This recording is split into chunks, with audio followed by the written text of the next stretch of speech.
Nous parlons justement de ces assassinats à ciel ouvert dans le conflit nord-ouest et surtout dans le sud-ouest. On va également nous intéresser à cette minorité, les Mbororo, qui sont massacrés au su et au vu de tout le monde. Et pourtant, on peut parler d'ailleurs il faut le dire, de génocide, parce que jusqu'à preuve de contraire, ceux-ci sont en train de disparaître.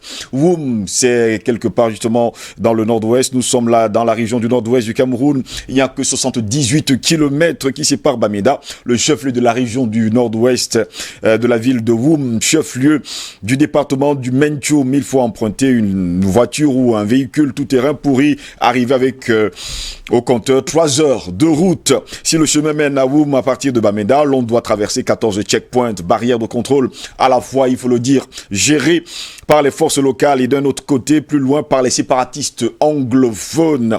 À chaque poste de contrôle, il faut payer entre 2000 et 5000 francs CFA. Après la ville de Woum, eh bien, vous arrivez au village Oizo. Les premiers rayons du soleil vont vous transpercer forcément, surtout la fumée s'échappant des voitures qui se consument lentement et maintiennent les mousses à distance du précieux bétail que vous allez forcément retrouver. On parle bien sûr de ce bétail qui est dirigé justement par les Mbororo.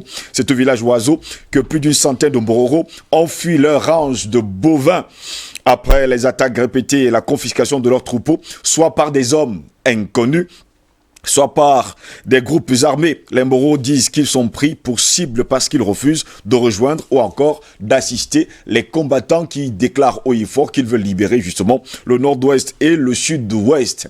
La scène de confiscation du bétail par des inconnus se répète depuis des années et des mois, parce que ça fait 4 ans aujourd'hui que les Mbororo souffrent et la plupart d'entre eux n'ont même plus de bétail aujourd'hui. Eh bien, il faut également préciser que Wandeb Clément, un éleveur de Mbororo, âgé aujourd'hui de 49 ans, que nous avons eu au téléphone, s'est rendu du côté de Woum parce qu'il espérait justement trouver bonne fortune. Eh bien, depuis un bon bout de temps, il souffre et il souffre encore.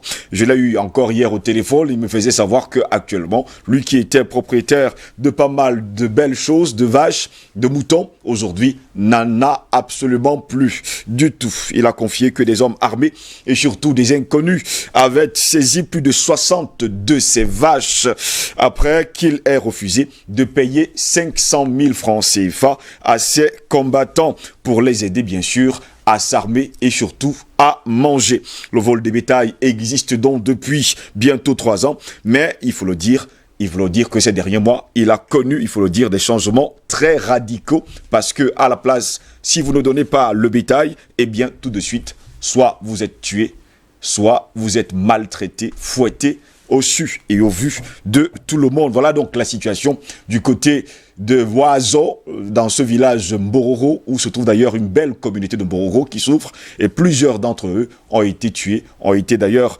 assassinés. Messieurs, on ne va pas également oublier que vous êtes au courant de tout ce qui s'est passé la semaine dernière avec ces assassinats, dus d'ailleurs, il faut le dire comme ça, à ces séparatistes qui ont déclaré haut et fort. On a vu d'ailleurs des images vraiment d'horreur, il faut le dire, une dizaine de crimes en une semaine dans les régions anglophones. L'assassinat d'une jeune femme à Mouyouka ne cesse de choquer l'opinion nationale et internationale. La décapitation de la dame a été filmée à Mouyouka dans le sud-ouest et postée sur les réseaux sociaux. Des sources parlent d'un acte des séparatistes pour punir la dame accusée de renseigner l'armée. Un décès qui trahit d'ailleurs une exacerbation de la violence dans les régions anglophones. Eh bien, dans le nord-ouest, par exemple, près de 10 personnes ont été tuées en l'espace d'une semaine seulement. On parle bien sûr de la semaine dernière. À ce week-end, d'ailleurs, il faut le dire ainsi, des civils de diverses catégories, dont un enseignant à Kwem, du côté de Bamenda, sans oublier un conseiller municipal en Dop, un travailleur humanitaire à Batibo, entre autres. Les autorités promettent de prendre des mesures pour retrouver et surtout interpeller les coupables. Président Badakani, voilà donc le sujet que nous mettons sur la table ce matin. Conflit dans le Nozo, assassinat à ciel ouvert, et sans oublier les Mbororo. Nous nous interrogeons, sont-ils alors devenus des victimes collatérales?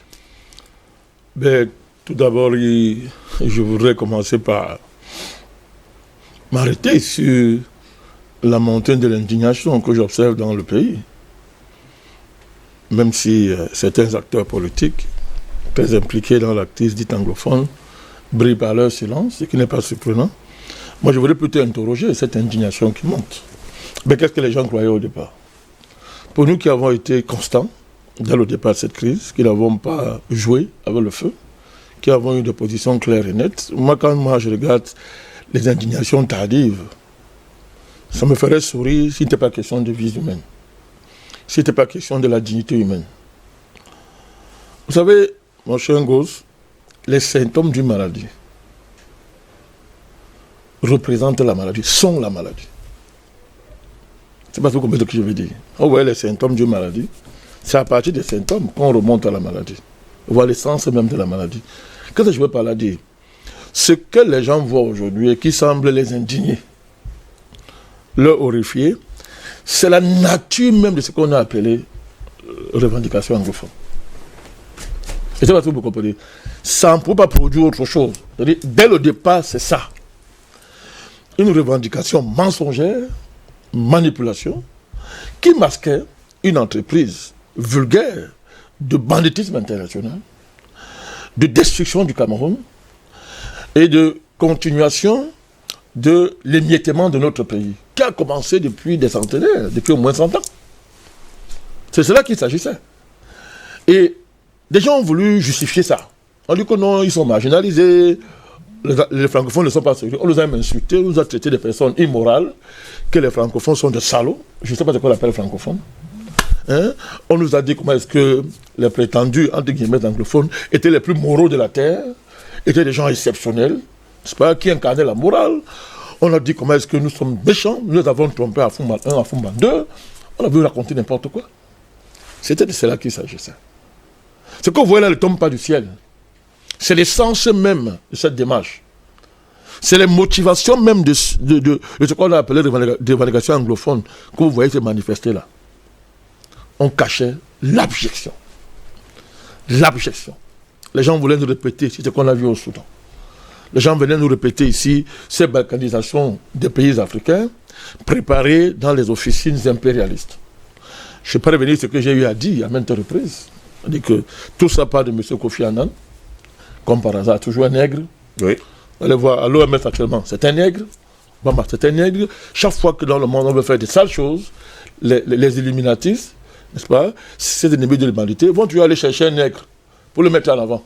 Et il y en a qui sont très contents de jouer son rôle, de jouer ce rôle-là. J'allais oublier, M. Ouattara, n'est-ce pas, ils sont nombreux, il y a des Ouattara qu'on ne voit pas encore, ils sont très nombreux au Cameroun d'ailleurs. Donc, je tentais de dire que M. Kofi Annan va aller faire signer un pacte l'ONU et les multinationales. On ne sait pas ce que ça signifie. Ce n'est pas dans la charte de l'ONU. L'ONU n'a rien à voir avec les multinationales. Monsieur Kofi Annan va aller signer ce pacte-là pour la prospérité globale. Et du coup, là, on va gréver quelque chose de terrible. On va créer une organisation qu'on appelle United Nations People Organization, sous le prétexte de la défense des minorités, qui va prétester d'être une organisation qui vise à sauvegarder l'intégrité et la suivi des minorités menacées dans leurs droits. Mais cette organisation est prise en charge par les multinationales. Et derrière, vous avez un projet de balkanisation de tout le continent africain, visant même encore à créer de nouveaux États en Afrique. C'est écrit. L'ONU a entériné ça. C'est-à-dire de créer de nouveaux États. Quels sont ces nouveaux États? C'est des choses comme le Soudan, le Sud-Soudan. Ouais, le Soudan du Sud. Ouais. On veut faire éclater le Biafra. On veut matérialiser, on veut faire éclater l'Angola, définitivement. Et vous allez voir, évidemment, le Cameroun, vous allez voir que ces enclaves, entre guillemets, ces zones, ces territoires hébergeant les minorités, sont par hasard des territoires extrêmement riches. Très riches. Très riches sur le plan des ressources naturelles, très riches sur le plan de la ressource humaine, très riches au niveau de la ressource territoriale. Au nom de l'intérêt supérieur de l'État, je ne dirais pas ce que j'entends par richesse territoriale pour le cas du nord-ouest et du sud-ouest. Ça n'a rien à voir avec les richesses naturelles. Hein. Je parle de la richesse territoriale. C'est quelque chose. Je ne vais pas dire quelque chose parce que y a des secrets d'État qu'il faut mettre dans la rue. Donc, cette organisation, on va donc prendre sur elle de sélectionner, d'inventorier dans le continent africain ce qu'on appelle les zones où les minorités sont menacées par l'État central. Et évidemment, la région dite du nord-ouest, sud-ouest va être répertoriée. Et dans une stratégie, donc, n'est-ce pas, bien élaborée, on va mettre en avant, on va créer des ONG de droits de l'homme. Et je ne sais pas si l'État camerounais est au courant, mais on a vu ça s'élever. Vous voyez des gens dans cette région, vous allez voir, des années qu'on possédait la crise, vous allez voir beaucoup des immeubles sont montés avec, vous voyez, partout, il y avait le Human Rights Organization. Allez savoir qui finançait tout ça. Vous allez faire le lien, vous allez comprendre très vite le lien entre ceux qui ont financé ces ONG et la galaxie, n'est-ce pas, prédatrice américaine, composée de sénateurs démocrates, de certains hommes d'affaires et des milieux de la CIA, qui est incarné par le testament célèbre de Zulfikar Rachid, qui sur Internet ne cache même pas que les deux régions-là lui appartiennent. Mais Rachid n'est que la face visible de l'iceberg. Vous avez la CIA derrière. Donc voilà le conglomérat qui veut faire même bas sur ces deux régions. Là, Ayoub Tabé et consorts, tout ça, ne sont que des petits bandits qui ont décidé, qui ont joué cette carte-là. Nous avons des photos. Nous l'avons montré dans les médias. Vous voyez Ayoub Tabé en train de négocier devant ces régions la carte. Il prend la carte du Cameroun, la carte de ces deux régions, il discute avec eux. Il y a des photos. En tout cas, nous les avons. Et ces photos ont été remises à qui de droit dans ce pays. Donc on sait de quoi on parle. Bon. Tout le récit fantasmagorique qu'on a raconté là, qu'on a inventé. Oh, on ne sont pas Fouman. Oh, on a fait ceci, machin et consorts. On ne dit pas qu'il n'y a pas des actes. On ne dit pas qu'il n'y a pas eu de. Comment on dit ça? Les politiques, non. Les politiques de l'État central sont inconsistantes. Il y a beaucoup d'actes de l'État central dont l'inconsistance et l'inconscience peuvent faire pleurer, je ne sais pas, une mouche. Mais tous les Camerounais vivent ça. Tous les Camerounais, vous allez au nord, partout, les communautés nationales, dans leur diversité, subissent, n'est-ce pas, l'incurie de l'État central, à divers niveaux. Vous comprenez? Donc, oui, donc ça c'est une chose. Mais autre chose est que le récit qu'on a mis en avant masque ce projet. Et derrière, je vous dis, derrière, ils font d'une pierre deux coups. Oui. Non seulement on prend les deux régions, mais on place quelqu'un à l'État, c'est-à-dire à la tête de l'État. C'est-à-dire que c'est l'autre dimension de l'affaire, la succession du président Biya. C'est-à-dire qu'au lieu de procéder par un véritable débat démocratique digne de ce nom, un véritable projet de société qui incarne, n'est-ce pas, les intérêts du Cameroun, des gens vont manœuvrer, n'est-ce pas, manœuvrer par une sorte de chantage, qui ne dit pas son nom, n'est-ce pas, pour servir, pour, n'est-ce pas, donner l'occasion à des lobbies obscurantistes américains de placer un pion pour remplacer le président Biya. Voilà les enjeux de cette affaire. Voilà pourquoi nous nous sommes levés contre ça. Et qui n'a rien à voir avec toute l'histoire du Cameroun. Quand vous convoquez l'Emboloro, par exemple, quand vous convoquez l'Emboloro, voilà une communauté dont l'installation dans cet endroit a précédé l'arrivée de ce qu'on appelle anglophone au Cameroun. Oui. Je dis que la présence de ces Bororo-là, cette communauté indigène, qui croise les racines indigènes, les racines pastorales, le nomadisme, tout ça, ils sont mélangés là-dedans. Oui. Les Bororo, là. C'est-à-dire que vous allez voir la date de leur installation dans ces régions. Ils sont là même avant ce qu'on appelle anglophone aujourd'hui. Ça remonte au niveau de la pays Kalem Bornou. C'est-à-dire ça remonte très loin. C'est-à-dire que les Bororo qu'on a été massacrés là. Donc allez donc voir qui est anglophone et qui ne l'est pas. Et ces Bororo là, on dit qu'ils ne sont même pas anglophones. On les dénie le statut d'anglophone. Eux qui sont arrivés là même avant. Tous ces gens, certains qui se proclament anglophones. Parce que les gens font comme si la vie a commencé dans ces deux régions avec l'arrivée du colon anglais, ce qui fait rire. Vous comprenez? Donc ils sont massacrés. Parce qu'ils ont refusé de faire justement allégeance à ce projet. On est venu les voir.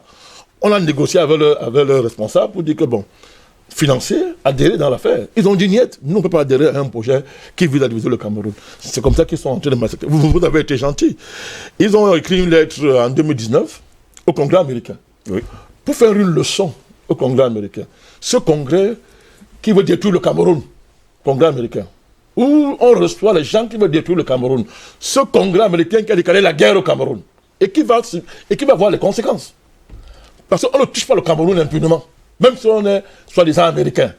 Donc, ils ont écrit une lettre au Congrès américain en 2019, 16 décembre 2019, pour donner une leçon au Congrès américain. Ils leur ont dit, j'ai la lettre ici, la voici, M. Ngos, écrite en anglais, voilà, pour leur faire un cours, c'est ce qu'on appelle crise anglophone. Voilà la lettre. Ils ont expliqué au Congrès américain, ils ont dit que vous ne connaissez pas de quoi vous parlez. C'est écrit là. Vous êtes mal informés. Voici les faits. Et vous avez, on est en 2019, les chiffres ont augmenté. À l'époque, vous avez 1078 familles concessions touchées, c'est-à-dire frappées, 12 373 déplacés internes, 200 femmes enlevées, 6 000 enfants privés d'école, près de 300 morts recensés. Ils ont été rançonnés à hauteur de 187 430 000 francs CFA depuis octobre 2016, précisément. C'est l'armée du Cameroun, le BI, qui a donné le sens à leur vie en arrêtant ce génocide programmé. Voilà les faits, M. Ngoz. Oui. Voilà les faits. Cette communauté subit ce martyrs. Et vraiment, quand ils ont écrit le Congrès américain, le Congrès a fait semblant de ne pas entendre. L'État du Cameroun a envoyé ça au secrétariat de l'ONU. Si vous avez suivi les débats à l'ONU, à un moment donné, le représentant camerounais de l'ONU s'est servi, entre autres, de la situation de Mororo pour confondre la communauté internationale autoproclamée qui veut détruire le Cameroun à l'ONU. Et il n'avait même pas de mots à dire ce jour. On a vu comment le représentant du Cameroun a pratiquement écrasé le représentant américain à l'ONU, avec les arguments. Donc, en plus de ça, vous voyez les atrocités, n'est-ce pas, inhumaines, qui se passent là-bas. Où ces sauvages, n'est-ce pas, se livrent à ce qu'on appelle crime contre l'humanité. Mais comme ce n'est pas c'est-à-dire, comme ce sont eux qui posent ça, et parce que ce qu'ils font va dans le sens de ceux qui se sont autoproclamés morale du monde, vous voyez leur réaction. Vous voyez les réactions de la France, des ONG, n'est-ce pas, des Américains, des réactions timides, à la limite honteuses. Parce que ce sont eux-là. Ces gens agissent en leur nom. C'est eux qui les couvrent. Quand les Mboro ont écrit aux Américains, au Congrès américain, ils leur ont dit les auteurs, les patrons de notre génocide sont chez vous. Ils sont le jeu chez vous. Ce sont eux qui financent. Ils ont le même problème. Ils ont dit c'est eux qui donnent les mots d'ordre. Et ils ont apporté les preuves, monsieur. Et que les mots d'ordre viennent de chez vous. C'est les Amazoniens qui sont installés chez vous, c'est eux qui donnent les mots d'ordre pour qu'on nous assassine. Les Mboro ont écrit, vous allez voir, c'est écrit là-dedans. On le voit très clairement. Vous voyez très bien. Donc, dis-moi pourquoi donc les Américains protègent les Amazoniens, terroristes, qui violent la loi américaine. Et qui violent, on les protège. Dis-moi pourquoi, M. Ngoz. Donc, moi, je ne m'attarde pas sur ces gens. Ce sont les lobbies américains, ce sont les Américains qui sont responsables directement de ces cruautés. C'est tous ceux qui soutiennent cette crise, d'une manière ou d'une autre, sous la prétendue défense des droits de l'homme, sous la prétendue, n'est-ce pas, démocratie, sous le prétexte de dénoncer la malgouvernance, des bêtises comme ça. Ce sont eux qui sont responsables de ces horreurs-là. Et ils doivent assumer. ONG, hommes d'église, partis politiques, ne parlons même pas des médias, qui ont tous vendu cette cause-là, l'ont portée. Ils doivent assumer. Vous avez vu, je termine par là, vous avez vu une représentante d'une célèbre ONG. Ouais. Ça fait sourire. Ça fait sourire. Qui a dit l'autre jour sur un plateau, quand on l'a interpellé, il dit que non, les Amazoniens n'ont pas signé de convention internationale. Ça se passe de commentaires. Voilà ce que vous appelez ONG. Voilà une défenseuse des droits de l'homme. Justement, voilà ce qu'on appelle les ONG. Et ce sont ces ONG qui déclarent haut et fort qu'ils protègent d'ailleurs l'humain. On vous a donné d'ailleurs les chiffres. Et la date d'ailleurs de ces Mboro au Congrès américain date du 16 décembre 2019. Il précise d'ailleurs qu'il y a 1078 maisons qui ont été détruites. 12 373 personnes ont été déplacées. Ils ont 189 femmes qui ont été enlevées. Il y a 6000 enfants qui n'ont plus d'école. Il y a 272 personnes qui sont mortes. Éric Pépin-Bikaï, les libérateurs sont devenus finalement les oppresseurs. Oui, parce que forcément, quand une situation comme celle s'est perdue, on installe ce qu'on appelle l'économie de la guerre, qui forcément s'accompagne des exactions comme celles que nous vivons ces derniers temps-ci. Au départ, les revendications étaient corporatistes et elles sont devenues souverainistes plus tard. Parce qu'en réalité, la sécession ici prône la scission du pays et la libération de cette partie anglophone qui contient nos frères, dont vivent nos frères. Mais au-delà de ça, je pense quand même que rendu à la 4e année de cette crise qui paralyse tout et qui interpelle la conscience de nos compatriotes, où plus d'un se sont investis pour essayer d'apporter des solutions idoines pour amener la paix dans cette zone-là. On se dit quand même que nous sommes dans une situation assez invraisemblable. Soit les acteurs n'ont pas poussé le bouchon plus loin pour pouvoir ramener la solution de paix, bien évidemment, soit les vrais enjeux de cette crise ne sont pas mis sur le devant de la scène, afin que ceci puisse être analysé. Voyez-vous, la situation que vit l'Emboro aujourd'hui, où l'ensemble des populations du nord et du sud-ouest, notamment, vous évoquez dans votre préambule tout à l'heure, l'assassinat presque à Mondovision de cette jeune femme qui a été dépecée pour, dit-on, avoir donné des renseignements à l'armée. Si cela également est vrai, on peut lui dire que c'est un manquement. Si c'est vrai qu'elle donnait les informations à l'armée.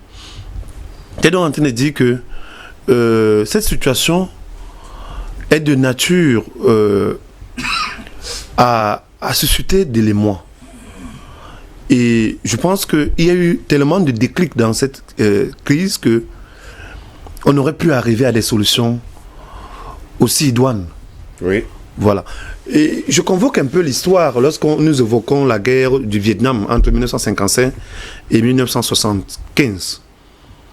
Et l'image de cette jeune fille-là, nous sommes le 8 juin 1972, qui forcément n'était pas un acteur, une actrice, disons comme ça, de la guerre, mais qui subissait les effets de la guerre. Et malheureusement pour elle, elle a été aspergée ou alors bombardée au napalm. Et elle s'est retrouvée nue, en train de courir de chaleur, parce qu'elle courait, parce que son corps était en train de bouillir. Et ironie du sort ou de l'histoire, elle a été photographiée par un journaliste de guerre américain, et l'image a fait le tour du monde. Oui. Et ça a été le déclic qui a sonné le glas à la fin de cette guerre-là. Parce que 3 ans après la prise de cette image, le monde entier s'est rendu véritablement compte du génocide que perpétraient les Américains dans cette partie du monde. Parce qu'il faut le rappeler, la guerre au Vietnam, c'est plus de 5 millions de Vietnamiens tués contre à peu près 56 à 57 000 soldats américains liquidés pour un positionnement peut-être géostratégique des États-Unis dans cette région. Donc, il en est de même, si on transpose ça dans notre contexte, de dire que la situation dans le nord et le sud-ouest est en train de prendre des proportions, pour ma part, qui urgent de prendre des décisions. Parce que nous ne pouvons pas continuer à assister, méduser, ironiser à la limite, de subir ces images de violence inouïes, surtout à l'encontre de la gente féminine.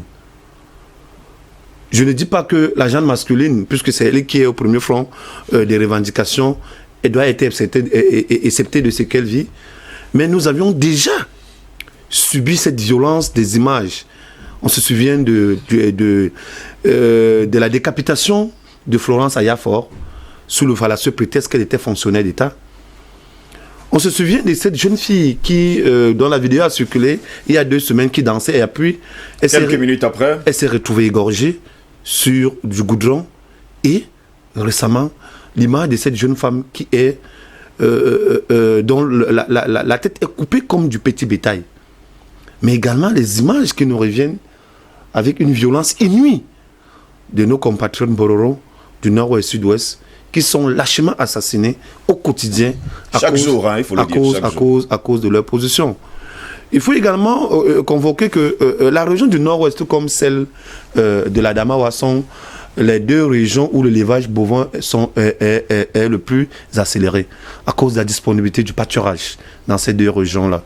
Donc, il y a effectivement des nomades pasteurs Bororo qui sont installés depuis peut-être la création de l'État du Cameroun, longtemps avant le geste de Nachtigal sur le plateau de Jos le 14 juillet 1884, qui sont et qui vivent notamment de l'élevage des bovins, avec les variétés qui sont assez sollicitées sur le marché national, voire international, parce que le Nigeria qui est à côté est preneur de cette bonne viande de temps en temps, lorsque les marchés transfrontaliers fonctionnaient très bien. Donc, ces populations, donc, si on revient un peu à l'image que j'ai essayé de décrire là, tout à l'heure, ne peuvent pas se retrouver au milieu des feux nourris entre deux partis qui revendiquent l'un l'intégrité de son territoire, l'autre sa séparation de ces territoires-là. Voyez-vous, c'est toujours difficile de prendre position ou alors de faire de l'analyse dans des situations aussi dramatiques. Parce qu'à un moment, on laisse plutôt parler son cœur au lieu de laisser, ou au lieu de mettre au devant de la scène les faits. Mais je ne saurais encourager ce type de pratique, ce type d'image. Si nous sommes dans une situation d'impasse, comme c'est le cas, il faudrait qu'on mette au devant de la scène le caractère du dialogue. Et que ceux qui sont les acteurs, que ce soit d'un côté comme de l'autre, qu'ils comprennent, qu'ils lâchent un peu du lest. Dans le cas contraire, qu'on y engage effectivement une campagne de pacification de cette zone. Pacifier forcément ne veut pas dire détruire. Mais pacifier veut dire qu'on ramène de la paix dans un espace dont véritablement on se rend compte qu'il n'y a pas de paix. Parce que avec tout ce que nous voyons à travers les réseaux sociaux, on peut conclure sans embâche qu'il y a une situation de stabilité permanente et continuelle dans la région du nord-ouest et du sud-ouest. Docteur Mongori, Edimo Mongori, vous avez suivi d'ailleurs les deux premiers panélistes, le président Badakani et Eri Pepin-Bikaï, qui ont d'ailleurs peint, il faut le dire comme ça, l'Afrique, et d'ailleurs le programme, il faut le dire comme ça, des Occidentaux et surtout des Américains sur le continent africain. Quelle place d'ailleurs pour l'Afrique dans l'architecture mondiale polycentrique d'ici à 2030 ? Merci. Déjà, je dis merci à mes copanélistes qui ont planté le décor. Le président Badakani, il a parlé de quelques aspects extrêmement importants.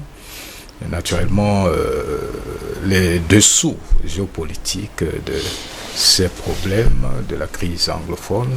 Merci parce que l'opinion internationale doit savoir qu'il y a tout cela. Elle doit savoir que en zone anglophone, depuis l'an 2000, il y a effectivement des ONG qui circulent, qui partagent de l'argent aux familles, leur promettant de les transformer, ces zones en véritable Eldorado. Il y a des gens qui ont reçu cet argent de chaque année et qui attendaient qu'ils reviennent, qui ont reçu des formations de toutes sortes venant de ces ONG. Ça, nous devons le savoir, c'est extrêmement important, mais ça fait partie d'un programme global qui est un programme bien pensé, parce qu'il faut le dire, l'Occident est très ingénieuse dans le mal. L'Occident sait où il devrait se retrouver d'ici peu de temps. Et il met tout en place pour freiner son déclin qui est annoncé, qui est déjà matérialisé depuis précisément 1990-1991, où on a ressenti de manière extrêmement précise qu'il y a un basculement progressif et irréversible du centre de gravité de l'économie mondiale vers la ceinture du Pacifique. L'Occident sait très bien ce qui peut arriver et ces gens savent où il faut taper. En économie, et là je parle un peu du point de vue de l'économie. Allez-y, on vous écoute. En économie, la croissance peut être réduite essentiellement par 3 facteurs. La criminalité, les guerres, les administrations, la bureaucratie si vous voulez. Mais de tous ces freins-là, le plus meurtrier naturellement c'est la guerre. Oui. Et la guerre, il faut l'organiser et ils savent l'organiser. Le président a décrit le mécanisme par lequel ils sont passés. En fait, il faut bien retenir que la croissance naît du capital. Et la guerre détruit le capital sous ses 4 formes. Le capital, souvent pour ceux qui ne sont pas du domaine, on le voit seulement l'argent. Non. Le capital, il y a un capital financier, un aspect financier, il y a un aspect humain, il y a un aspect purement physique, Oui. il y a un aspect social. Et justement, la guerre a cet effet. Quand vous voulez détruire une région, juste parce que c'est ça le but final, parce que vous voulez maintenir le monde dans sa structuration unipolaire et détruire à l'œuvre toute velléité d'émergence et d'avènement d'un univers polycentrique, parce qu'il s'agit en fait de ça aujourd'hui. Oui. Donc vous mettez tout en place pour créer des guerres partout, résidualiser le capital. En fait, quand vous commencez, une guerre commence quelque part, on le voit, ce qui se passe au nord-ouest, au sud-ouest, il y a en effet le capital sous sa forme physique qui est atteint, les infrastructures, les équipements, les routes, tout cela est mis à plat, avec pour conséquence que vous parvenez par ce canal à résidualiser je dirais la mobilité spatiale des facteurs, ce qui est un facteur extrêmement néfaste pour un pays. Vous parvenez à étouffer de manière suffisamment efficace les économies d'agglomération, tout particulièrement les économies de localisation, mais même aussi les économies d'urbanisation. Mais il n'y a pas que cet aspect. Oui. Donc, détruire les actifs infrastructurels, nous savons qu'il y a un lien extrêmement fort et significatif entre ces actifs infrastructurels et la croissance. Quand vous voulez détruire un pays, c'est bien de passer par là. Naturellement, il y a également la période de production. On voit ce qui se passe avec l'Embororo. La guerre a cette conséquence de détruire la période de production. Donc, vous voyez, le capital physique, d'une manière générale, est atteint. Le capital financier est atteint. Il n'y a aucun endroit où la guerre est faite et où il y a encore un flux d'investissement direct étranger qui se positionne.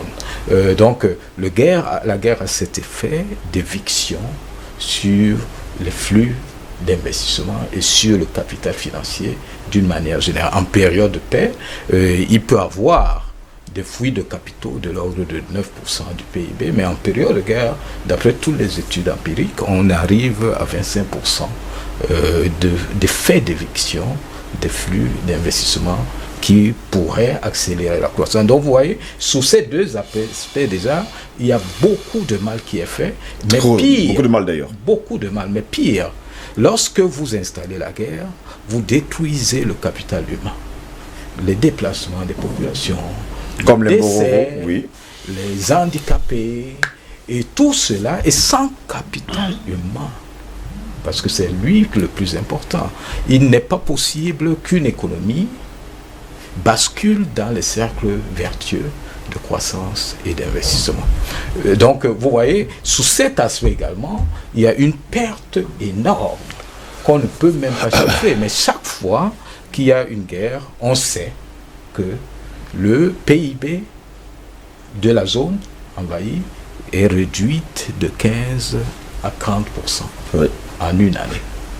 Et le taux de croissance, d'après toutes les études empiriques, baisse de 1 à 2 points de pourcentage de croissance. Pas au niveau local, mais au niveau national. Parce que justement, vous touchez l'aspect le plus incisif encore et qui est très difficile à constituer. Les deux copanélistes l'ont évoqué. D'ailleurs, oui. Ils l'ont bien évoqué. Les Bororo ne sont pas là depuis 10 ans, ni depuis 50 ans, mais depuis des lustres. Et les Bororo ont vécu en harmonie avec cet environnement et avec les populations qui sont venues dans ce coin. Et là, aujourd'hui, nous avons le capital social, dans ce quatrième aspect du capital, qui est totalement détruit et qui est fondé sur la cohésion sociale, qui est fondé sur la confiance que se font les groupes. Quand vous le détruisez, vous avez tout gâté. Donc ça, c'est l'ingéniosité de l'Occident qui sait que depuis quelque temps, il est perdant En fait, il faut le dire, les statistiques sont assez claires. Elles sont claires. En 90, j'aime toujours le rappeler, l'Occident, je veux dire les pays de l'OCDE, ils comptaient pour à peu près 64% de la richesse du globe. Aujourd'hui, ils sont revenus à peu près à 38%. Donc de 90 à aujourd'hui, en 30 ans, on voit ce qui s'est passé. Un grand déclin. Et puisqu'il parlait des États-Unis, les États-Unis représentaient en effet 22%. Ils sont au bord du gouffre d'ailleurs. 22% du PIB mondial en 90. Aujourd'hui, ils sont à 15%. La Chine représentait 1% en 90. Elle est remontée à 16% aujourd'hui. Et en 90, pour revenir toujours là, la Chine n'avait qu'une multinationale. Les États-Unis avaient déjà une centaine qui opéraient. Aujourd'hui, les États-Unis sont à 140 à peu près et la Chine à 130. Donc, même les flux d'investissement directs sortants ont explosé carrément en Chine. Ça veut dire beaucoup de choses. Ça veut dire qu'en fait, il y a une rupture de trajectoire nette, il y a une décomposition des rapports de force traditionnels et ce mouvement est devenu pratiquement irréversible lorsqu'on se projette dans l'avenir. Sur 10 ans, à travers les statistiques bayésiennes, on sait ce qui va arriver. On sait que sur les 5 grandes puissances économiques du monde, 4 seront forcément asiatiques, notamment la première, c'est la Chine, qui va dévancer aujourd'hui, qui va dévancer les États-Unis de manière irréversible de 40 à 60% du PIB. Donc il va s'installer à peu près, d'après les projections, qui sont d'ailleurs concordantes, autour de 40 000 milliards de dollars de PIB, alors que les États-Unis pourraient se retrouver autour de 25 000 milliards, mais suivi de très près par l'Inde qui va aller très vite et s'installer qui est en train de progresser justement dans les rangs. Arriver autour de 20 000 milliards de dollars d'après toutes les projections. Et le quatrième, ce ne sera pas le Japon, c'est la petite ou la grande Indonésie qui va faire presque jeu égal avec le Japon. Donc vous voyez, il y a dans l'avenir beaucoup de choses qui vont changer. Et si ce tableau reste tel qu'il est, on ne peut pas l'arrêter. Maintenant, il y a un autre levier, on ne l'a pas évoqué aujourd'hui, mais on l'a évoqué dans le passé, qui est le franc CFA. Ça paraît anodin, hein? Mais partout où il y a un problème du franc CFA, regardez bien, c'est pas la France qui sort toute seule, c'est l'Occident entier. Qui commence à souffrir. Quand il fallait tuer Kadhafi, c'est l'Occident entier. Quand il fallait arrêter Gbagbo, c'est l'Occident tout entier. Oui, c'est Obama, Obama et Sarkozy qui ont tout fait. Obama a d'ailleurs mis en mission Raila Odinga pour aller rapporter à Gbagbo de laisser. On lui a proposé des retraites de luxe de toutes formes. Pourquoi ? Parce que justement, si vous fragilisez la France-Afrique, qui est totalement validée par les États-Unis, parce qu'il faut bien se souvenir que les États-Unis financent tout le monde après la guerre, à travers le plan Marshall. Et les pays valident également la décolonisation. Mais la décolonisation, c'est une décomposition. La décomposition des États, de ces États, n'a que provoqué un transfert d'autorité négocié subtilement entre les anciennes colonies et l'hyperpuissance américaine et les institutions internationales, toutes sans exception, qui sont là. Quand il y a des problèmes de CFA, vous voyez l'ami ou l'ennemi du président, la mince femme de l'ex-même femme de FMI, elle est maintenant à la Banque centrale. Christine Lagarde.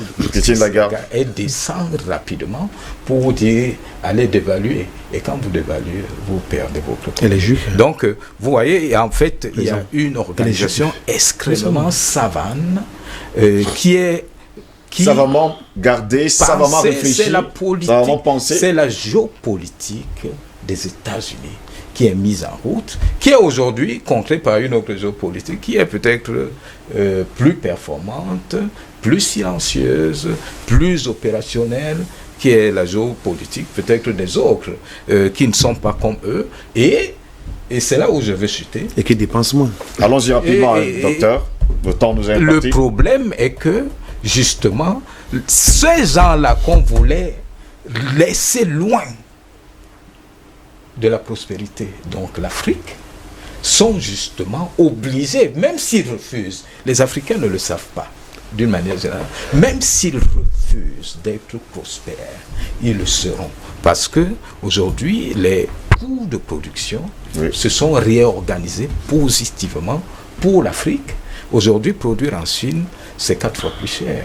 Donc, vous comprenez pourquoi il y a ce flux d'investissement des infrastructures qui se mettent en Afrique de manière à poursuivre la croissance chinoise à travers des délocalisations massives de capacités de production venant de là-bas. Ils ont annoncé il y a 2 ans que ce sera 80 à 85 millions d'emplois qui vont être déplacés. On voit tout le secteur textile à 62% est déjà ici en Afrique, notamment au Kenya, en Éthiopie, un peu partout. Et beaucoup d'autres pans de l'économie chinoise vont se déplacer. En tout cas, tout ce qui n'est pas, qui ne fait pas partie des secteurs à haut contenu d'intelligence, donc la recherche et développement, parce qu'eux, ils vont se concentrer là, mais les secteurs purement de fabrication, liés à la fabrication, qui ont certes aussi des valeurs ajoutées,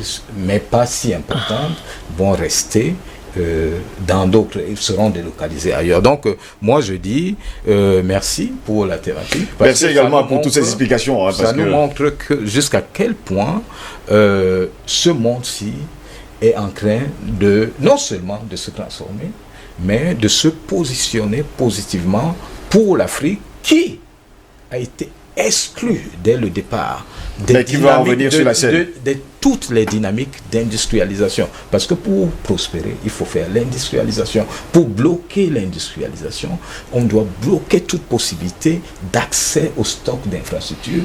Et le CFA est pour nous, pays de la zone franc, l'outil même qui nous permet, en résidualisant nos réserves de change et autres, de rester toujours loin de... Merci. Merci beaucoup, docteur Edimo Bongori, parce que toutes ces explications, je vous ai laissé le temps, en tout cas, de l'expliquer à nos téléspectateurs. Monsieur, permettez-moi de lire quelques messages avant de donner la parole au président, qui a besoin de réagir et surtout de rebondir. Cédric Merleau-Choigné dit bonjour, président. Rumpel Stilskin, bonjour, grand prof Bandakani. Kamahora, très édifiant, monsieur Bandakani. Stéphanie Chenya Ghetto dit trop de morts. Où est le président de la République pour stopper cette guerre inutile? Mungwe Simplice, président Bandakani tué durant de Oumiobe.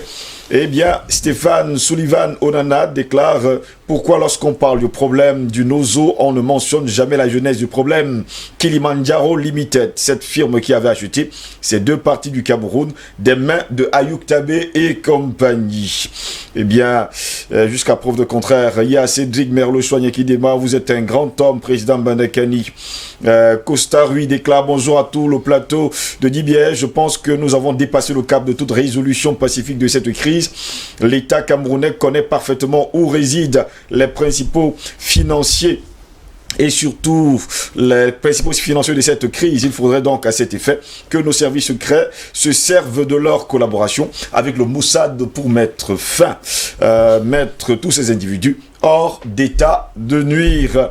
Ils sont nombreux d'ailleurs. Bonjour particulier du docteur Edimo qui est un modèle pour moi dans la maîtrise de la science économique. C'est Costa Rui qui vous le dit. John Simoukam déclare bonjour le plateau d'IBS.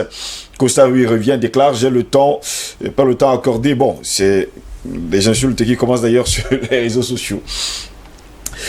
Sur WhatsApp, bonjour au président Bandakani, toujours aussi constant, docteur Edimo, et un bonjour particulier à monsieur Eric Pépin Bikaï qui de nos jours, de jour en jour, reste à la hauteur de vos différents débats. Très belle émission matinale qui nous donne la lumière de l'âme. Bravo à monsieur Ngos, bravo d'IBS pour cette initiative. Arnaud Kenyé depuis Nkolmbong Agnala, oui. Bonjour à vous sur le plateau. Sans être radical, je pense que pour mettre un terme à ces violences nozo, l'État doit pousser les populations à se réunir vers les centres-villes et arroser toutes les périphéries restantes. Ainsi, tous ces embars retranchés en forêt n'en seront plus. Et il est grand temps que l'Afrique se réveille. Guy depuis Yaoundé. Bonjour à vous sur le plateau et merci à DBS pour cette merveilleuse initiative de nous informer, sensibiliser, former chaque matin, car je vous assure que depuis que je suis votre émission, je suis nourri. Je salue le président Bandakani qui m'inspire beaucoup et les autres intellectuels qui viennent souvent sur votre plateau. Monsieur Parfait Ndom, Anatola ici me manque beaucoup. Permettez-moi de revenir sur le sujet d'hier pour rappeler que les accords signés par notre président sont aussi la cause de ce phénomène économique que nous vivons dans notre pays, le Cameroun. Celui qui est chargé de nos institutions est, en mon sens, très laxiste et désinvolte. La vie et le devenir des Camerounais doivent être la priorité. Sa priorité, pas seulement parler de paix, car une paix sans bonheur est vaine. En ce qui concerne le sujet de ce matin, la crise dite anglophone prend une tournure radicale qui nous indigne. En tant que Camerounais, certains qui ont pris à bras le corps cette guerre ont érigé une force spéciale qui terrorise d'ailleurs les populations du nord-ouest et du sud-ouest. Ce sont eux qui gèrent tous de ce côté-là. La crise dite anglophone devient déjà génocide rwandais, à travers lequel certaines tribus exercent leur puissance terroriste sur les autres. Président Bandakani, j'aimerais rejoindre votre rang pour lutter avec vous. Je suis Alain Raoul Moukodi depuis Bali. Nouveau Mont Cameroun, Douala. Vive le Cameroun, nous dit-il ce matin. Bonjour Monsieur Ngos, le massacre des innocents Bororo dans le Nozo est très touchant et comme les connaissants très vaillants, il faut que le gouvernement les autorise de se défendre. Ils le feront. Signé Godola Barry. Saluez-moi mon champion, le panafricain hors échelle, le professeur Bandakani. Je pleure de ce peuple martyr qui vivent l'enfer de ces zombiesiens. Bon, on va le dire comme ça. Bonjour monsieur le journaliste, bonne émission. Faites des émissions sur le Togo aussi. Salut moi, monsieur Parfendom et Pépin. Eh bien, également, c'est Papin depuis Lomé au Togo. Oui, il insiste en tout cas pour qu'on parle toujours du Togo. On va en parler. Ne vous inquiétez pas. Il y a des sujets déjà qui ont été calés. On prend souvent le temps d'en parler. Bien, moi, je voulais justement vous poser cette question qu'un utilisateur a posée d'ailleurs ce matin. Pourquoi, à chaque fois qu'on parle du problème du Nozo, on ne remet pas sur la table la genèse même du problème qui est justement le Kilimandjaro Limited, qui, il faut le préciser, a été donné quand même le pays a été vendu par Ayoub Tabé et compagnie. Mais, monsieur Ngos, vous c'est pas moi qu'il faut poser la question. Vous savez que je suis le seul homme politique qui a parlé pendant des années de cette bande de prédateurs. Vous le savez. Ben, on faisait comme si je racontais des histoires. En fait, il y a eu un silence exprès parce que la plupart des hommes politiques mangeaient dans ça. Ce que vous appelez opposants là, ils mangent dans ça. C'est ça la vérité. Nous avons passé le temps, on a fait des centaines d'émissions pour dire que voilà la fête. Mais je vous dis que nous avons les photos de M. Ayoub Tabé en train de négocier ces endroits-là. C'est comme ça. Les photos sont là. Et je dis qu'on a envoyé ces photos à qui de droit. Comment l'État de l'Alberta, la commission financière de l'État d'Alberta, qui est un État du Canada, a attrapé Kilimandjaro en flagrant délit de trucage de ses actifs financiers, de son bilan financier. Et c'est comme ça même que l'affaire va éclater parce que la commission de la bête a remarqué que cette entité-là était en bourse, faisait des transactions financières, levait des fonds et s'est intéressé à son bilan. On a observé que c'était des champions de faux bilans, de bilans truqués. Quand l'État de la bête, la commission financière de l'État de la bête a décidé d'enquêter, elle s'est rendue compte que Kilimandjaro est une façade de la CIA. Mais quand je vous dis que c'est aux Américains qui attaquent le Cameroun, les gens pensent que je blague. Et moi, j'ai dit aux Américains en son temps. Et vous vous rappelez, quel est encore l'homme politique qui a affronté l'ambassadeur américain ici? Je suis désolé, c'est le président Bandakani. On m'a traité de quoi? On m'a dit que je ne connaissais pas les usages diplomatiques. J'espère que je n'étais pas poli avec un diplomate, parce que je l'ai traité de voyou, c'est ce qu'il est. Vous voyez, moi, il est parti du Cameroun. Ce voyou, il est parti la queue entre les gens parce que son plan a échoué. Il a été ridiculisé. Les Camerounais lui ont appris la géopolitique. Il a compris que le président Biya, c'était un mec de ces choses-là. Il est parti la queue entre les gens. J'avais demandé que s'il a faim, il demande qu'on le dépanne. On peut dépanner un ambassadeur. Les ambassadeurs américains ont souvent faim. On a vu en Côte d'Ivoire, ils ont faim. On peut te dépanner. Ça arrive. On dépanne quelqu'un, on te dépanne. Mais il a voulu faire ce que Berisha, son femme, Mobutu au Zaïre. Mais nous avons dit que ça ne passera pas ici. Nous avons dit aux Américains que vous vous trompez. Le Vietnam, c'était rien.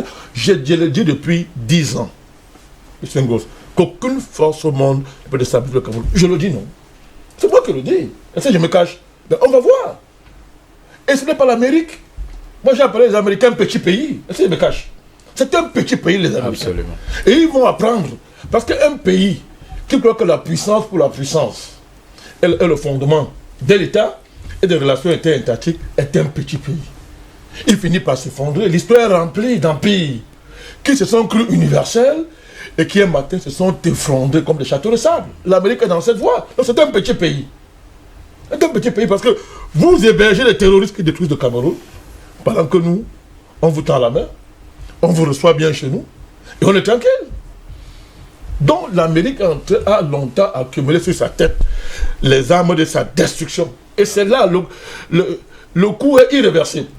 Quand vous détruisez d'autres pays qui ne vous ont rien fait, quand vous passez le temps à aller s'aimer la guerre à l'extérieur, ça rentre chez vous parce que Dieu existe. La nature est juste. Et c'est là où je vais arriver. Tout à l'heure, le maître en économie, c'est un maître, c'est du monde. Oh. Ce qu'il a fait là est très important. Vous savez pourquoi c'est très important? Parce qu'on a toujours tendance à vouloir faire comme si la crise anglophone était une crise de gouvernance interne. Et les hommes politiques qui tiennent ce discours sont les alliés de l'Occident. Ce sont les illuminatistes. Et ça, moi, je mâche mes mots. C'est comme ça. Ils sont alliés de l'Occident. Et vous voyez que c'est une affaire interne. Vous allez voir tout à l'heure. Il vous a questionné la question du franc CFA. Vous avez entendu les ambassadeurs vous parler un jour du franc CFA? Jamais. On n'en parlera jamais. Mais il devait être en première ligne. Parce que le franc CFA a fait d'ici. Certains hommes politiques n'en parlent même jamais. Je dis que les ambassadeurs ne parlent jamais du franc CFA. Les anglophones, entre guillemets, dans leurs revendications, ne posent jamais la question du franc CFA. Ce n'est pas le fait du hasard. C'est pas le fait du hasard. La question de l'eau, tout à l'heure, vous avez dit un truc extraordinaire. Je salue son intervention qui était d'une extrême pertinence. Absolument. Il vous a convoqué ici le fait qu'il vous a parlé des revendications corporatistes de début. Allez, si vous dites. Les gens ont seulement dit qu'ils veulent la traduction de l'OADA. Ils n'ont pas dit qu'ils veulent le démantèlement de cette structure néocoloniale de banditisme français. Ils ont dit non, il faut seulement traduire l'OADA. Ça vous dit rien? L'OADA, c'est une affaire des Français. C'est l'organisation de la mobilisation du droit des affaires. C'est la France.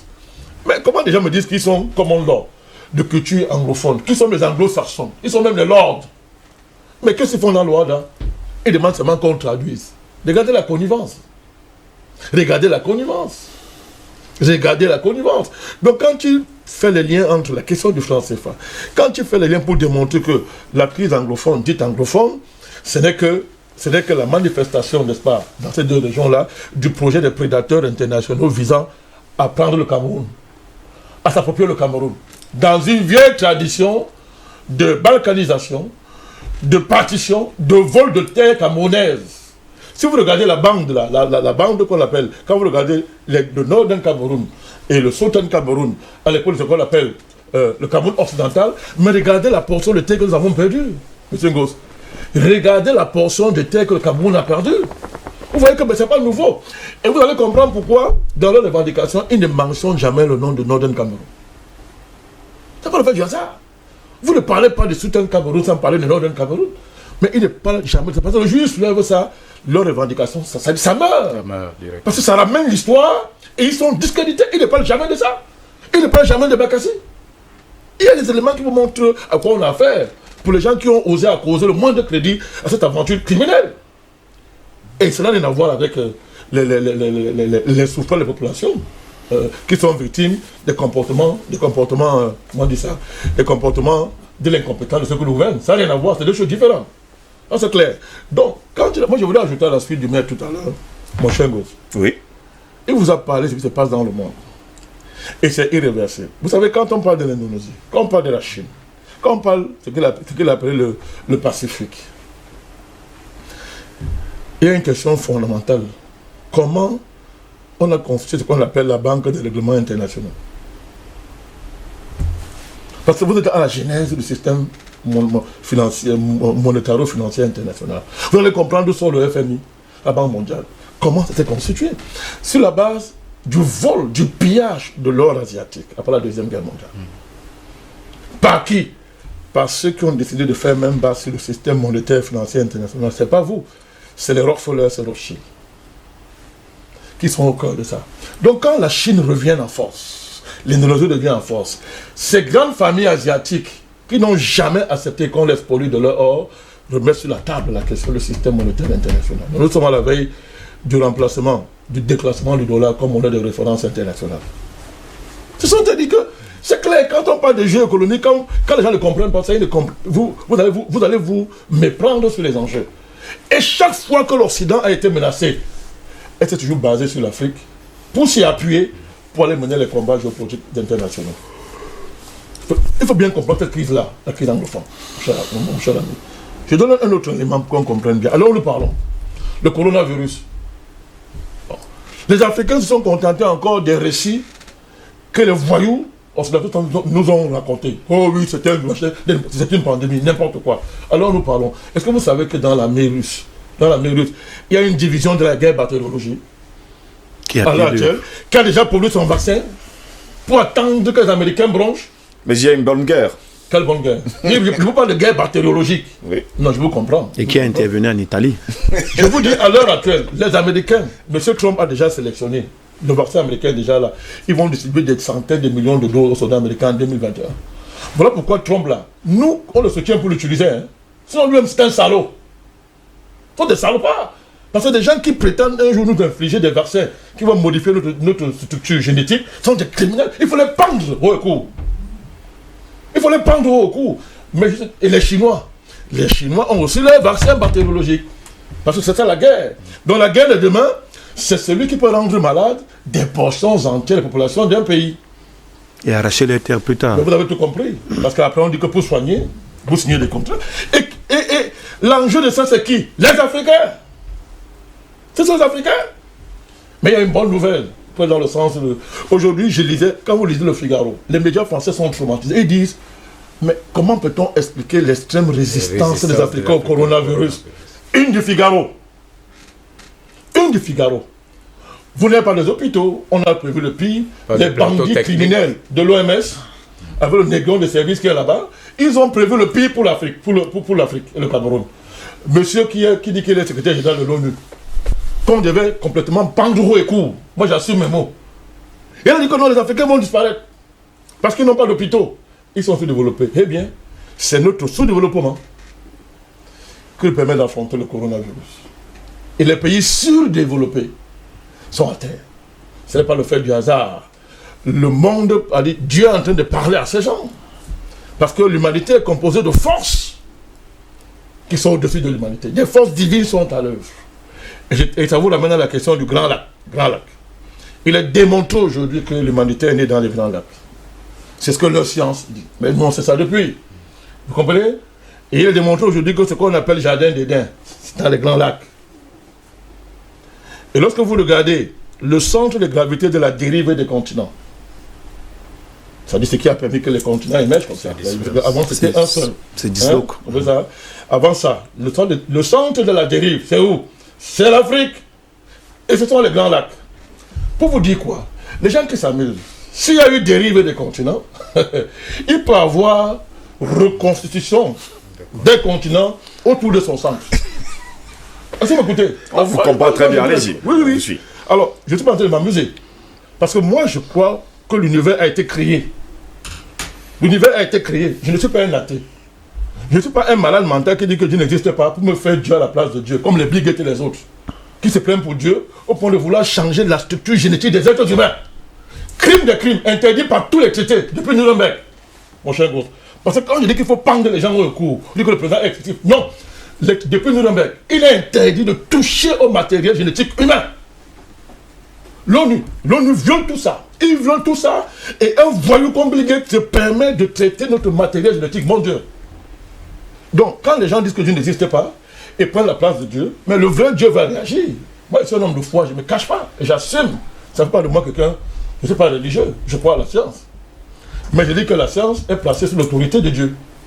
Donc, je dis que s'il y a eu donc cette dérive des continents, on va avoir une nouvelle dérive des continents vers leur centre. Et vous connaissez les conséquences?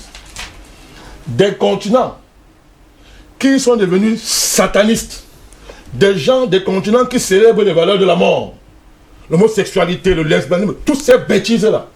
Des continents où les hommes décident de détruire d'autres hommes en faisant d'eux des cobayes, peuvent disparaître. Et dans les Malités, il y a eu ça plusieurs fois. Il y a déjà eu ça plusieurs fois. Oui. Que ce que les oreilles pour entendre. Eric Pepamika, justement, on parle toujours de ce problème, de cette problématique en tout cas, de la crise anglophone avec ces Mbororo qui disparaissent sans que personne ne lève derrière le petit doigt. On a eu la lettre d'ailleurs d'un Mbororo victime justement de cette association qui a écrit d'ailleurs au Congrès américain, c'était le 16 décembre 2019. Aucune réaction des États-Unis d'Amérique. Le président Badakani, le docteur Edimo nous ont fait comprendre par A plus B que jusqu'à preuve de contraire, eh bien l'épicentre même de la crise anglophone, c'est bien sûr les États-Unis d'Amérique qui veulent à tout prix, il faut le dire, subdiviser, alors diviser carrément le Cameroun. Oh, mais c'est à nous de pouvoir être proactifs et de réagir. Il ne faut pas oublier que le président a évoqué tout à l'heure l'ambassadeur Bill Richardson de son temps au Zaïre, lorsqu'on devait déstabiliser ce vaste pays d'Afrique. Et à l'époque, on avait utilisé le concept du Zaïre utile, qui forcément se retrouvait dans la zone du Nord Kivu. Parce qu'en réalité, tout est parti de cette zone-là. C'est-à-dire l'instabilisation politique partant de la gestion des minorités, les Banyamulenge, la gestion des ressources, ainsi de suite. Tout est parti de là pour que le Zaïre implose. Si on ramène ça dans notre contexte, on peut parler également du Cameroun utile. C'est-à-dire cette zone du Cameroun-là qui régorgerait d'énormes quantités de minéraux et qui avait à son sein une question des minorités. Ça veut dire que le tableau est tout peint. Et les acteurs peuvent, à partir de là, tout simplement commencer à manœuvrer. Lorsqu'on le sait, parce qu'on a une longue culture géopolitique du monde, une longue culture des guerres du monde, il faut qu'on soit capable d'anticiper, simplement. Et maintenant, nous sommes arrivés à une phase de radicalisation, parce que nous sommes dans une impasse. Que ce soit du côté du gouvernement ou du côté de ceux qui veulent créer un schisme à l'intérieur du territoire. Et on est en train d'opérer ce qu'on appelle la guerre de Lima, ou alors la guerre psychologique, par des opérations coup de poing qui peuvent percer la sensibilité de plus d'une personne et comprendre qu'en réalité, telles que les choses sont en train d'être dites, on n'a pas lâché du lest. Et voilà ce que nous sommes capables de faire. Parce qu'il y a toujours cette technique-là. Oui. On utilise une image forte pour le belligérant en question, pour passer un message à l'autre acteur de cette guerre-là, que voilà ce que nous sommes capables de faire. Je pense que l'assassinat d'Mbororo s'inscrit dans cette stratégie-là, ou alors les assassinats ciblés, que ce soit du côté du nord-ouest ou du côté du sud-ouest, s'inscrivent dans cette stratégie-là pour dire que voilà ce que nous sommes capables de faire. Nous sommes toujours actifs sur le terrain et nous n'allons pas désarmer tant que nos objectifs ne seront pas atteints. Mais chemin faisant, il appartient à ceux-là qui disent que l'autorité de l'État doit être maintenue, de mettre une fois de plus tous les moyens nécessaires pour pouvoir arriver à des solutions escomptées. Et il y a également cette reconfiguration du jeu d'acteurs. Parce qu'il y a des acteurs de cette guerre qui auraient pu nous permettre d'aller rapidement par rapport aux solutions qui ont été mises de côté. Et même à Youktabé, que les uns et les autres évoquent là, il y a 5 ans, aucun Camerounais ne connaissait Youktabé. Aucun. Moi, je ne connaissais pas. Quand j'ai essayé de chercher son pédigré, je me suis rendu compte qu'en réalité, il avait été un fonctionnaire au sein de l'administration, notamment à la SONEL, si je me trompe pas, à SONEL, où il était chef département informatique. Donc, c'était un cadre d'une société publique. À partir de là, je peux me dire que progressivement, on a participé à introduire le nom d'Ayoub Tabé à l'intérieur de l'espace sociopolitique du Cameroun. Je me dis, maintenant, on connaît également la complexité qui est à l'intérieur de cet espace géographique, le nord-ouest et le sud-ouest. Ce n'est pas toujours une homogénéité en termes d'idées. Parce qu'il faut toujours convoquer les années 1961 qui sont arrivées à la séparation entre le Nord-Est et le Sud-Est Cameroun. Il y avait toujours ce jeu qui s'était installé entre les élites du Nord-Ouest et ceux du Sud-Ouest. Donc nous ne sommes pas là en termes de parler des espaces homogènes. Oui. On parle que bien évidemment d'un espace hétérogène en termes de prise de décision, en termes de gestion même des acquis. Souvenez-vous par exemple des positions du célèbre maire assassiné de Boya, M. Ekema, qui était radicalement opposé à toute séparation de cette zone du Grand Cameroun. Mais ça témoigne également de ce débat qui a toujours eu à l'intérieur de cet espace-là. On pouvait donc s'appuyer sur ce débat pour voir les divergences et peut-être procéder rapidement à des réformes pour que la paix revienne dans cette partie du Cameroun. Je le dis, je fais partie de ceux qui disent que le grand dialogue national était une bonne idée. Peut-être son contenu n'avait pas été à la hauteur des attentes des populations, camerounaises. Même celles francophones, moi en premier lieu.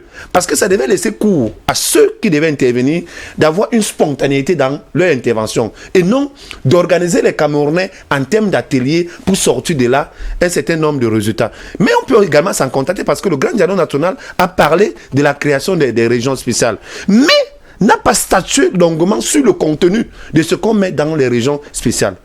C'était une victoire, mais il faut qu'on aille vite pour essayer d'apaiser les cœurs et de montrer à la communauté nationale et internationale que le problème anglophone est un problème qui nous tient à cœur.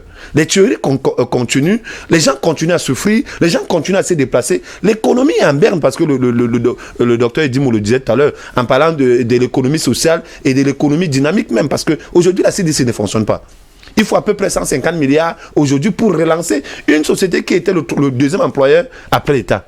Donc ce sont des conséquences de cette guerre. Et il urge aujourd'hui que, chemin faisant, que nous soyons capables de se regarder en face, que nous fassions taire nos divergences et que ce problème du nord-ouest et du sud-ouest soit rapidement solutionné. Merci beaucoup. Plus que 12 minutes pour sortir de cette édition. Je suis pas d'accord. Non, on va revenir avec vous dans un instant. Le temps pour moi de lire quelques messages sur Facebook. Je suis pas d'accord. C'est ça le débat. Ayek Almadjok déclare: bonjour monsieur Bandakani, vous êtes un vrai intellectuel. Falki Wesley Timpo dit bonjour au panel. Je vous découvre aujourd'hui. Moussa Goula, bonjour depuis l'Italie. À vos illustres invités, l'Afrique est fière de vous, pas seulement le Cameroun. Falki Wesley Timpo nous dit: pour moi, il faut un vrai dialogue pour mettre fin à cette crise. Il déclare: il faut un dialogue vrai pour mettre fin à cette crise. Bonjour DBS, il ne faut pas se voiler la face. Non, les Bamileke, là-bas et la basse. Et la Talibanie, Bougad était sur la vidéo du fils du planteur explique tout. Non, on n'est pas là pour parler de ce genre de sujet. Merci quand même de faire des commentaires. Sarah Belafonte, je suis d'accord avec Bandakani sur ce point, même si je ne partage pas ses idées. Les USA vont s'effondrer un jour, peut-être pas de notre vivant. Paul prise au soutien total à l'armée du Cameroun. Voilà. Erna Kuinet qui nous écrit également: bonjour DBS, bonjour au plateau, elle est du côté des États-Unis d'Amérique. Albert Oye Ateba, bonjour à tout le panel, soyez bénis au nom de Jésus-Christ. Merci beaucoup pour ce monsieur qui parle. Il a parfaitement raison, le monsieur en lunettes. Il s'appelle Bandakani. Bon, on sait que vous n'êtes pas au Cameroun. Lunettes rouges, qu'il soit béni 1 milliard de fois au nom de Jésus-Christ. Bon, j'espère qu'il va dire Amen. Hein. C'est incroyable. Voilà. 1 milliard de fois Jésus-Christ. Dire quelque chose sur la terre n'est éternel. À tout à l'heure, bonne émission. Moustapha Kone parlait encore. Et on espère que les choses vont changer. Bon, ils sont nombreux d'ailleurs. Hein. Priska Kendi qui déclare que le jardin d'Éden, c'est en Afrique. Falki Wesley Tempo déclare que le jardin d'Éden se trouve plutôt en RD Congo. Alors, tout le monde veut d'ailleurs que... Oui, c'est la zone des Grands Lacs. Voilà.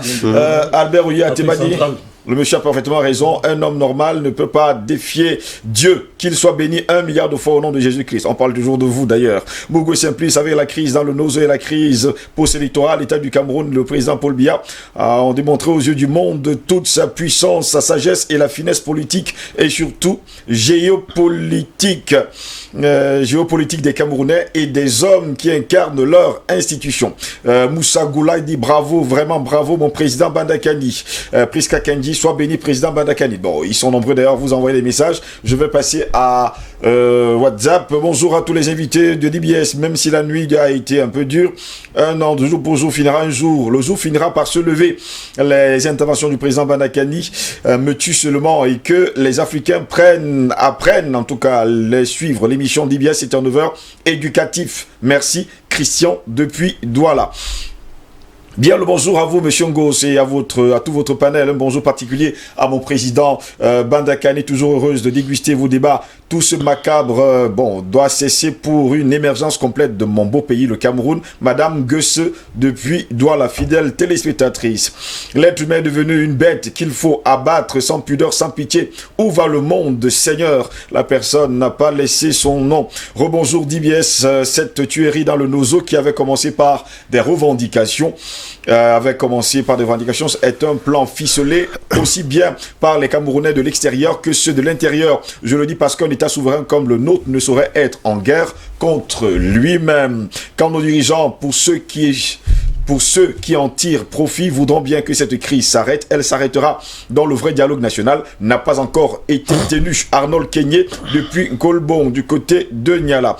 Bonjour Steve, bonne émission, que Dieu vous aide et vous protège, dit bien ce matin. Et ses panélistes, merci de nous éclairer. Merci également à vous, c'est vous qui faites de nous ce que nous sommes. Bonjour à vous sur le plateau, du courage au président Badakani pour sa franchise d'appeler chien, chien et chat, chat. Lion depuis la briqueterie du côté de Yaoundé. Monsieur Ngos, voilà le motif, voilà une autre tentative de destruction massive qu'Abietes Gate planifie après le raté du Covid-19. Merci Blaise, et il nous envoyait d'ailleurs des images. Je vais lire tous vos messages, on espère bien sûr qu'on aura le temps, plus que 7 minutes pour sortir d'ailleurs de cette édition. Oui, il y a également le docteur... il va clôturer. Terminons, il n'y a que 7 minutes, président, en 2 minutes. En 2 minutes. Non, en 2 minutes. Tout en saluant la pertinence. Oui. Parce que Benga, il est très pertinent. Il est très pertinent. Mais c'est un débat. D'abord, sur le plan militaire, il faut qu'on soit clair. Il n'y a plus match là-bas. Il n'y a plus match. C'est-à-dire que la mutation de la rébellion en banditisme et en terrorisme ne veut pas signifier qu'ils sont forts. L'armée camerounaise est en train de démanteler progressivement tous leurs camps. Et quand on les arrête là, quand vous regardez leurs images là, ce ne sont pas des soldats, ça vous aussi. Le père de Yaoundé comprend ça, il les gère comme ses enfants. Il faut pas faire. Maintenant, ceux qui ont intérêt à ce que ça ne finisse pas, c'est-à-dire font une surenchère quand on égorge quelqu'un. C'est une cruauté insoutenable. Mais ce sont les images de chocs qui sont faites à dessein pour faire croire qu'en face il y a quelque chose de fort. Ce sont des enfants drogués. On les a traumatisés avec la magie, ils prennent des remèdes. Ça les rend fous. Quand on les prend, regardez, là, ils ont des jeans là, ils sont des gamins. Donc le président sait très bien à qui il a affaire. Mais, tout à l'heure, il a parlé de dialogue. Bon, moi, je suis pour le dialogue. On va dialoguer avec qui? Monsieur Ayoub Tabé, il a encore quel leadership sur ces gens? Qui est le leader là? Donc, il y a cette mutation, il y a cette dérive de cette Amazonie dans ce qu'on est en train de voir, des groupuscules de bandits et des criminels. Vous les consultez avec qui? Deuxièmement, vous méprisez le président de votre pays, le Cameroun. Vous voulez que le président se déshabille devant vous pour que vous admettez qu'il veut dialoguer? Le président a tout fait. Il faut respecter l'âge de ce papa quand même. Vous voulez qu'il fasse quoi? Qu'il se déshabille? Vous voulez quel dialogue? Il y a eu dialogue. Ce grand dialogue que vous méprisez là, nous, on a cru à ça. Et ces résolutions ne sont pas négociables. Et le président a dit reconstruction. Les patriotes sincères doivent le soutenir. Il faut le soutenir. Vous voulez qu'on dialogue comment? Donc, cette surenchère dialoguiste qui est agrémentée d'une source de neutralité bienveillante, on dit qu'il y a deux partis. Il n'y a pas deux partis. Il y a le Cameroun et les ennemis du Cameroun. Il n'y a pas deux partis. Il y a deux partis comment? Bon, s'il y a deux partis, alors la troisième partie sort d'où? Donc il y a les Camerounais qui sont trop intelligents, qui sont au-dessus des partis, qui vont organiser les dialogues au ciel. Il y a deux partis. C'est le Cameroun contre les ennemis. Il y a l'État du Cameroun qui a le mandat du peuple. Nous avons voté. Il y a eu vote. Les gens sont allés aux élections. On a donné le mandat à quelqu'un. Et pas à notre nom. C'est qu'elle a fait ça. Alors, pour vous démontrer que ça ne tient pas, mon chien, si ces gars-là font ça, vous savez pourquoi ils font ça? Parce qu'ils savent que les Américains les soutiennent encore. Voilà la seule vérité. Si vous voulez savoir si ce qui est dit est vrai, le jour où l'ONU et les Américains vont dire qu'à partir d'aujourd'hui, vous là, on vous classe officiellement et définitivement dans la liste d'organisations terroristes, ils vont disparaître. Ça va s'arrêter. Parce qu'ils vont savoir que là, il y a un blanc-seing qu'on a donné à l'État d'opérer ce que tout à l'heure, Mbenga a appelé la pacification. Bikaï, pardon, merci s'il te plaît. Ce que Bikaï a appelé la pacification. Mais c'est cela qu'il s'agit. Le président vous a dit, je suis en train de terminer, dans son discours qui a appelé au grand dialogue. Il a dit, et on voit rarement le président dire ça. Il a dit, mais si vous aimez tant les anglophones, renvoyez ceux qui financent depuis votre pays la guerre chez moi. Il a dit, vous osez me donner des injonctions. Il m'a dit, honte à vous. honte à vous. Tout ce que Bengana a dit là, il dit capacité... Bikaï. Ce que Bikaï a dit là. Vous avez un problème avec... Non, pas du tout. C'est mon frère. Et le père Bikaï. On parle de capacité à anticiper. Mais qui a anticipé mieux que le président? Le président a fait qu'anticiper. C'est pour ça qu'aucune partie du territoire camerounais n'est entre les mains de l'ennemi. Aucune partie. Le seul pays en Afrique qui a réussi à faire ça, parce que le président a anticipé sur les enjeux géopolitiques. Monsieur Ngous, tout ce qu'on a dit ici là, c'est vrai pour l'Espagne. Jusqu'à preuve de contraire, on n'a rien vu. Bon, vous allez voir. Qu'est-ce qui a neutralisé la montée de l'indépendantisme catalan? Ce ne sont pas les armes de Madrid. C'est quand l'Union européenne et les Américains ont dit on ne négocie pas l'unité de l'Espagne. Monsieur Calais, Puigdemont et tous ces gens ont compris que c'est fini. Est-ce que vous me comprenez? Mais quand c'est le Cameroun, qu'est-ce qu'on dit? On fait le chantage au président. On dit qu'il faut négocier éternellement. Monsieur Thibon l'a dit, un petit voyou raconte n'importe quoi au Congrès américain. Le lobby démocrate raconte n'importe quoi parce que vous voyez les enjeux. On fait le chantage au président, on veut qu'il signe. Vous voyez, non? Merci. Donc, cette gestion... Le temps est terminé. Hein? Cette gestion à tête cherchée, vous comprenez? Oui. Ou ce qui est vrai pour l'Espagne n'est pas vrai pour le Cameroun, anéantit les argumentaires, ce que disent Tifo Tchalogué.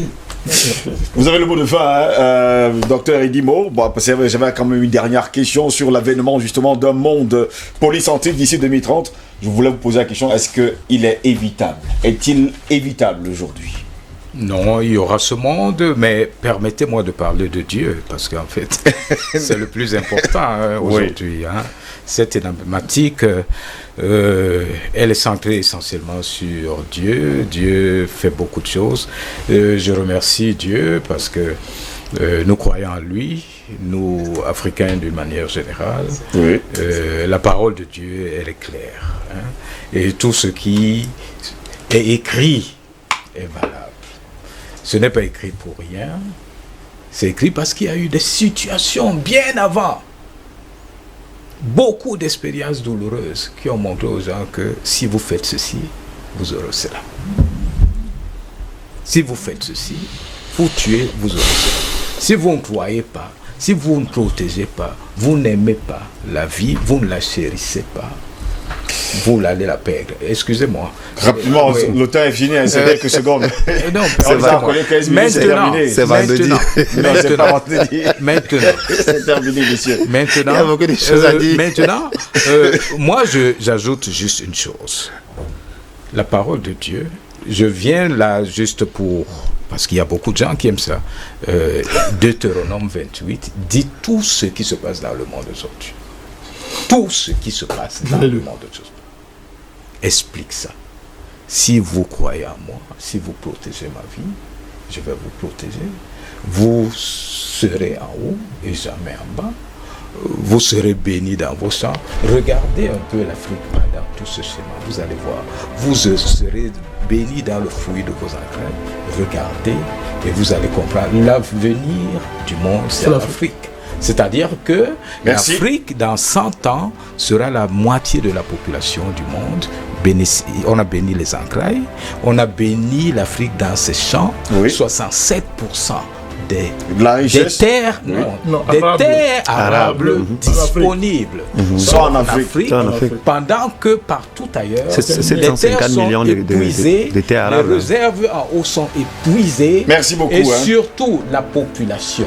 Merci la population, la moitié de la population du monde est au Cameroun et en Afrique. Merci également à vous, Eric Pibamika. Merci au président Madakani. Merci à tout le monde. Je vais vous demander de continuer à jamais sortir d'ici. Je vais dire également merci à tous les téléspectateurs qui étaient en ligne ce matin. Eh bien, mesdames, messieurs, c'est ici que s'achève cette autre édition de DBS Matin. Vous étiez très nombreux, des millions, des milliards d'ailleurs, à nous suivre de par le monde. Au plaisir de vous retrouver lundi prochain. Eh bien, n'oubliez surtout pas, la faiblesse de la force, c'est de ne croire qu'à la force. Bonne journée à toutes et à tous, bon week-end et à lundi. S'il plaît à Dieu. Au revoir.